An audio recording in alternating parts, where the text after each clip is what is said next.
Okay, in this video, I know that this week you're reading about the lesson plan template for D to H. But before we move in that direction, I just want to go over a few things on this A to C lesson plan. So the A to C lesson plan, of course, is a 2-day lesson plan. Many parts of the lesson plan are the same across the 2 days. So you are having children write sight words as a review practice. On the first day, you introduce a book and the children read it. And then you're going to discuss it a little bit and then do a little bit of teaching after the reading. Then you teach one sight word on the first day. You will reteach that sight word on the second day, so 2 days for each sight word. And then do some word study. And on the first day, you have 3 options for word study. You've seen instructional demonstrations for picture sorting, making words, and sound boxes in last week's videos. On the second day, you're reviewing some sight words, again having student read, have them reread the book that they read on the first day. Again, you'll do some coaching while they're reading, have a little discussion afterwards, and then talk about teaching something particular that kind of like came up in their reading after they read. And then again, you're going to reteach that sight word. This sight word protocol is the same one you learned in phonics. If you didn't take Education 1700 at Otterbein, then just take a close look at the Richardson text to see what that protocol looks like. The only thing that's different than on the second day, instead of doing word study, you're using whatever you taught in terms of word study features and sight words in a sentence that you're constructing. So if you taught, maybe you taught the R control vowel AR here and a particular sight word, you would just include that in the sentence that you have kids do for guided writing. This gives you an opportunity to see if kids can produce that sight word and those phonics features in a more complicated context of actual text writing. 2 things we're going to do this week in terms of the video is, one, I'm going to show you how to do the book introduction. So how do you fill in this part of the lesson plan? The good thing to know is what you learn about this book introduction carries forth to all the other book introductions that you'll do for guided reading.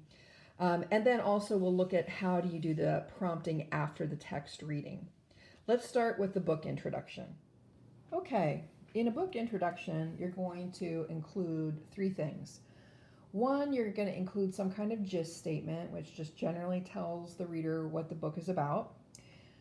The second thing you're going to do is you're going to give them, especially for books that are level E and below, you're going to give them the pattern that's in the text.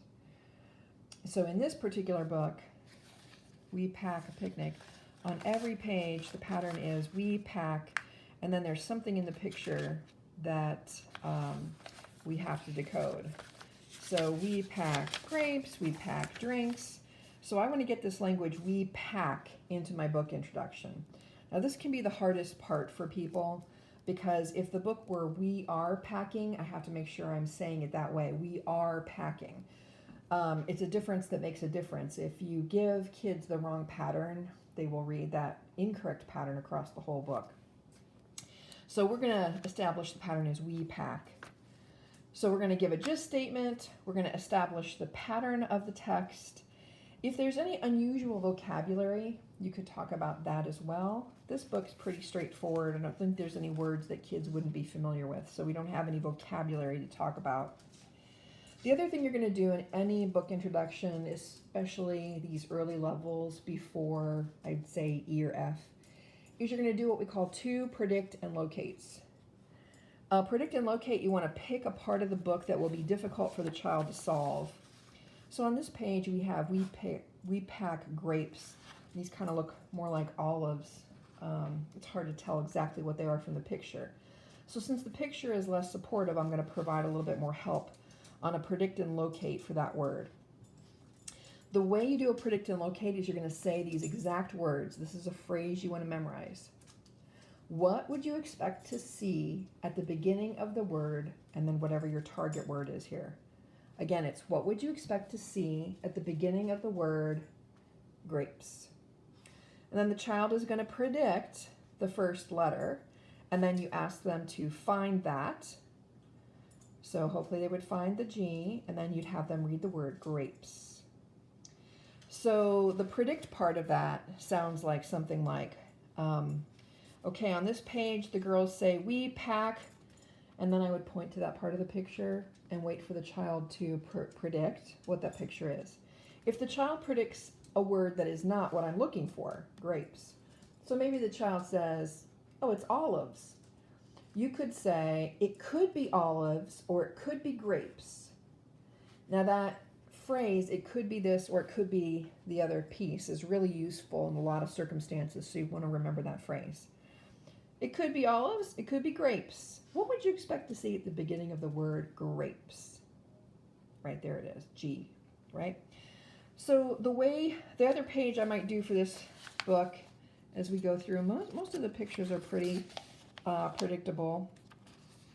I think the other one that's a little tricky is on this page. Those could be a lot of things, you know, Cheetos. They're supposed to be, we pack carrots. So I would do a predict and locate on this page. So you're going to pick a word that is rather tricky. Sometimes if you have a word in the pattern that's extremely tricky, you might do a predict and locate on that pattern word early in the book. Again, the words to the predict and locate are, what we pack, what is she packing? Child makes a prediction, and then you say, what would you expect to see at the beginning of the word carrots? The way this looks on your lesson plan then is you have the name of the book, the level, and then here I'm showing my pattern. I got to make sure I say these words, we pack, to get it going. And then I'm doing my predict and locate, PL, on page 3 with the word grapes. I'm also doing a predict and locate on page 8 with the word carrots. Now, when I actually do this predict and locate with the student, if I get to page 3 and I say, what would you expect to see at the beginning of the word grapes? And they say P, then I'm going to take a little note like this just to remind myself that they were unfamiliar with the sound G, grapes. If I did the predict and locate on page 8 and I said, what would you expect to see at the beginning of the word carrots? And the child said C, you just underline that. That indicates to you that the child was able to predict that letter. So this is how you would write into your A to C or D to H lesson plan template the introduction of the book. It's just a few phrases. Establish the pattern. If you could, you could also write in what your gist statement is. Predict and locate, predict and locate. And that's the whole thing. In a minute, you'll see a little video of what this looks like live with an actual student. Okay, today we're going to read We Pack a Picnic. And in the story, these two girls are going to tell us all the things that they pack. So they say, we pack, and then we have to kind of check what they pack. On this page, they say, we pack, what do you think that could be? Grapes. It could be grapes. What would you expect to see at the beginning of the word grapes? A G. Can you find the G on this page? What word is that? Grapes. Now read that whole sentence for me. We pack grapes. That's right. And then they're going to pack some other things. What do they pack in here? They pack Sandwiches. and we pack Smoothies or drinks. could be smoothies, it could be drinks. We pack, what's that a picture of? Dried apple slices. Yummy apples and Cheese. and we pack. This is a tricky page. On this page they say we pack. What could that be? Green beans or carrots. It could be green beans. It could be carrots. What would you expect to see at the beginning of the word carrots? A C. Let's see if you can find carrots. Run your finger underneath that and read it. Carrot. Does it look right? Yeah. All right. And then on this page they say we pack. That's a box of, what could that be? Crackers. Could be crackers, yeah. All right, so we're going to read We Pack a Picnic. So let's try another book introduction on the book What's for Breakfast. This is a little bit more complicated book. So some kids eat cereal for breakfast. Some kids eat eggs. Some kids eat toast for breakfast. Some kids eat yogurt for breakfast. Some kids eat muffins for breakfast. Some kids eat bacon for breakfast. And some kids eat fruit for breakfast. So if we were looking at this, we're going to have a gist statement. So you want to think about what your gist statement would be for this book. I think I will just say something like, this story is called What's for Breakfast? And on each page, they tell us something that some kids eat for breakfast. So some kids eat for breakfast. I'm going to get the kid to predict by pointing to that picture. And some kids eat, so I'm going to add the for breakfast after they make a prediction on these pages. If I had to think about vocabulary, I don't think there are any vocabulary terms in this book. For my predict and locates, I think page 9 is a little tricky. The picture is of an orange, so I think kids would tend to say some kids eat oranges for breakfast. And so I'll do a predict and locate on the word fruit. And the other page that I thought was a little bit tricky is this one. You can't really see the yogurt label or anything. It's hard to tell what's on that spoon. So I think I'll do a predict and locate on page 6 for yogurt. So here's what my plan looks like for the book introduction. What's for breakfast, level 6. My gist statement is going to be talking about some kids eat for breakfast. And I'm going to point to the picture to get the prediction from the student. That gives me the pattern and also kind of gives the gist of the book. I'm going to do a predict and locate on page 6 for the word yogurt and a predict and locate on page 9 for fruit. Now, when you do a book introduction, if you want to be super supportive, if this is a level that's going to be hard for this student, then you might talk about every page. If this is a level that is of, medium challenge for the student, you might not talk about every page. You might just flip to the 2 pages that you planned for your predict and locates.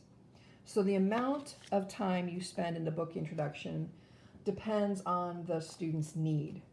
Now remember, our interest in this book introduction is to provide the student access to the text so that they can begin decoding it. We're not interested in introducing the book so supportively that there's nothing in the book for the student to work on. We want the child to have to work to solve this text. And we know that the purpose of the guided reading lesson is for us to be there when they do come to something tricky that they can't solve themselves, that we can then coach them. All right, so we don't want the book introduction to be too supportive, and you'll know it's too supportive if you introduce the book and then the children read it perfectly, right? Then you know the next time I can do a little less work in introducing this book. Okay, today we're going to read What's for Breakfast. There's a little girl going to eat breakfast. And in this book, we're going to learn about all the ways that all the things that some kids eat for breakfast. So, some kids eat cereal for breakfast. And some kids eat hard-boiled egg for breakfast. And some kids eat toast. Yeah, some kids eat toast. This one's a little tricky on this page. Some kids eat, what could he be eating right there? A yogurt. Yogurt. What would you expect to see at the beginning of the word yogurt? A Y. Can you find yogurt? Read it for me. Yogurt. Ah, does that look right? Yeah, some kids eat yogurt. And some kids eat, what's she got there? Muffin. Could be, yeah. Oh, and this is my favorite. Some kids eat bacon. Oh, yeah. And then last but not least, some kids eat fruit. That's right. What would you expect to see at the beginning of the word fruit? An F. Can you find the word fruit for me? Fruit. Read that with your finger. Fruit. Ooh, did you hear the T at the end when you were pointing? Yeah, good. Yep, some kids eat fruit for breakfast. So we'll read What's for Breakfast.